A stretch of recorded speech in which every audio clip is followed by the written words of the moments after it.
భగవద్గీత భారతీయ సంస్కృతిని ఎంత ప్రాచుర్యమైనదో అంత విలువైనది, ఆలోచనలు కలగజేయగలది. భారతీయ జ్ఞాన సంపదకు మూలమైనది వేదాలు. లోకంలోని మానవుల జీవనంలో వేదాలతో ఉపదేశం ఎంత చక్కగా ఉపయోగపడుతుందో తెలియజేసే గ్రంథం మహాభారతం. ప్రపంచంలో మానవులందరికీ జీవనంలో కలిగే ఆలోచనలతో నిండిన అనేక పాత్రలను విశ్లేషణ చేయగలిగిన ఇతిహాసం మహాభారతం. దీనికి పంచమ వేదం అనే పేరు రావడానికి కారణం అన్ని కాలాల్లోనూ ఒకే సందర్భాల్లో మానవులు ఉండే మంచి చెడుల ఆలోచనలన్నీ అది అద్దం పట్టడమే.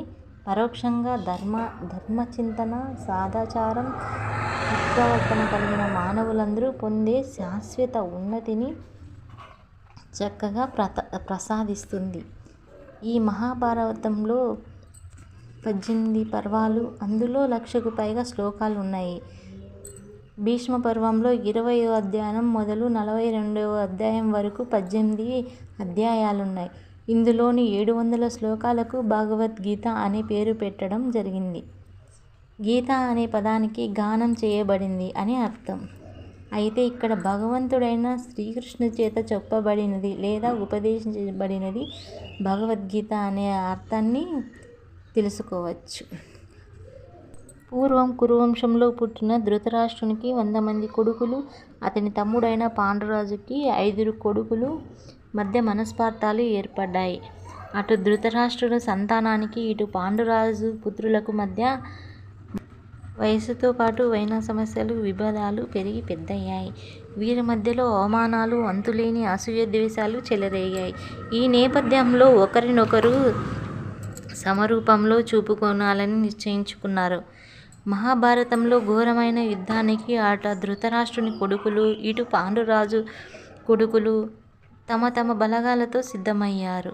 11 అక్షౌహిణుల సైన్యంతో దుర్యోధన పక్షం వారు, 7 అక్షౌహిణుల సైన్యంతో ధర్మరాజు పక్షం వారు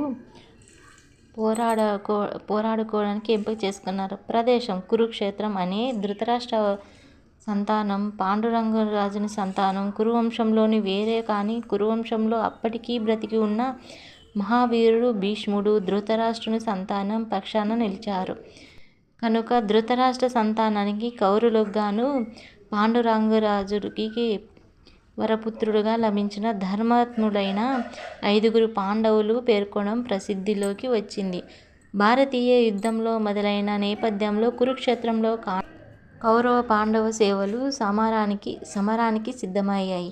శంఖాలు ఊదుకున్నారు, భేరీ భంకారాలు చేసుకున్నారు. కానీ అప్పుడే ఊహించని సంఘటన జరిగింది. శ్రీకృష్ణ భగవంతుని రథసారథిగా కోరుకున్న అదృష్టవంతుడు, వీరాది వీరునిగా పేర్కొనబడిన అర్జునుడు అంతులేని మహావిషాదాన్ని పొందాడు. రథంపై చితికిలబడిపోయాడు. యుద్ధం చేయాలని కృష్ణ పరమాత్మకు చెప్పాడు.